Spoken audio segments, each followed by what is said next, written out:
সেখানে জাতি ধর্ম বর্ণ সবার অধিকার, কিন্তু সেখানে এই কথার নাম করে পেছনে এমন একটা কথা চলে যে কেবলমাত্র হিন্দু বিরোধী কথা চলে। হিন্দু এমন একজন বা এমন এরা যারা হিন্দুদের বিরুদ্ধেই এমনভাবে সোচ্চার হয়ে ওঠে। তাদের কাছে ওই সর্বধর্ম সর্ববর্ণ সমন্বয় কেবলমাত্র মুখে শুনবেন, কিন্তু এরাই কেবলমাত্র হিন্দু বিদ্বেষী, এটা জেনে রাখবেন। তার মানে যারা সেকু টাইপ তারাই কেবলমাত্র হিন্দু বিদ্বেষী দারুণ কঠোরভাবে, আর তারাই আমাদের এই দেশটা খেলো, দেশটা ধ্বংস করবে।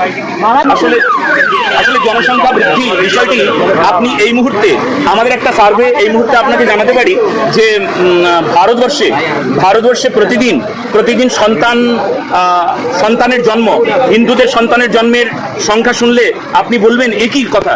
সেখানে হিন্দুদের সন্তানের জন্ম 5,000, অন্যান্য ইসলামদের যারা মুসলমান তাদের সন্তানের জন্মের সংখ্যা শুনলে আপনি অবাক হয়ে যাবেন। সেখানে প্রতিদিন জন্মসংখ্যা 10 গুণ, তার মানে 5 গুণন 10, তার মানে 50,000।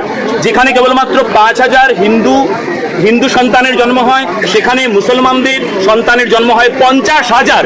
আপনি এবার ভাবুন যে এই দেশটা কি হতে চলেছে, কি করা আমাদের উচিত, এই মুহূর্তে আমাদের কি করণীয়, এটা আপনারা ভাবুন।